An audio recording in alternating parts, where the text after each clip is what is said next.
تازه خو ډیر بد خبر. وسلوالو طالبانو 22 افغان کمانډو سرتیري له تسلیمۍ وروسته وژلي دي. په یوه ویډیو کې چې په CNN خبري رسنۍ خپره شوې ښکارېږي چې وسلوال طالبان په هغو افغان کمانډو سرتیرو ډزې کوي چې لاسونه یې بره نیولي او له وسلو پرته د تسلیمۍ په حال کې دي.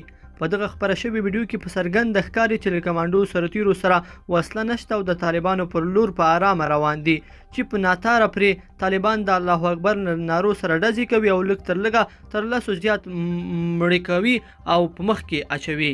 CNN لیکلي دي دغه قرباني سرتیري د افغان ځانګړو ځواکونو له ټولۍ څخه وو چې طالبانو وژلي دي. راپور لیکي دغه پیښه د جون په 14مه نیټه د فاریاب ولایت په دولت آباد ښار کې شوې چې له ترکمنستان سره ګډه پوله څیرمه پروت ده. CNN دغه ګڼې ویډیوګانې ترلاسه کړي او له عیني شاهدانو سره پرې غږېدلې دي.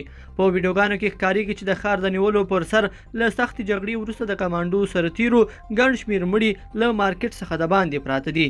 عیني شاهدان وایي له طالبانو سره تر سختې جګړې وروسته کمانډویانو سره وسلې او مهمات ختم شوي وو او بیا طالبانو کلابند کړل. په یوه ویډیو کې چې 45 ثانیې یعنې سکینډه اوږده ده یو لاروی په پښتو نارې وهي چې مه یې ولئ مه یې ولئ او بیا وایي درته زارۍ کوم چې مه یې ولئ. بیا دغه عیني شاهد ورته وایي تاسو څنګه پښتانه یاست چې افغانان وژنئ. دا ویډیو په پای کې دا غږ هم اورېدل کېږي چې ټول سامانونه ترې واخلئ. په بله ویډیو کې یو کس نارې وهي چې زری هم ترې وباسئ. یو طالب لیدل کېږي چې کمانډو څخه په خپله زری وباسي. سره صلیب د 22 کمانډیانو د مړو ترلاسه کول تایید کړي دي.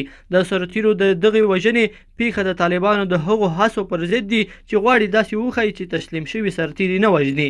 طالبانو د دولت آباد له جګړې 3 ورځې وروسته یوه ویډیو خپره کړه په کومه چې د پوځي ټرکونو او وسلو نیولې هم ښودل. په دغه ویډیو کې ادعا شوې چې کمانډو سرتیري د طالبانو لخوا تر نیول کېدو وروسته بې وسلې شوي او لاسونه یې تړل شوي دي. لیدونکو په دې هیله چې دا مطلب به مو تر پایه لیدلی وي. که مو دغه ویډیو خوښ شوې ویډیو لایک کړئ او چینل سبسکرایب کړئ.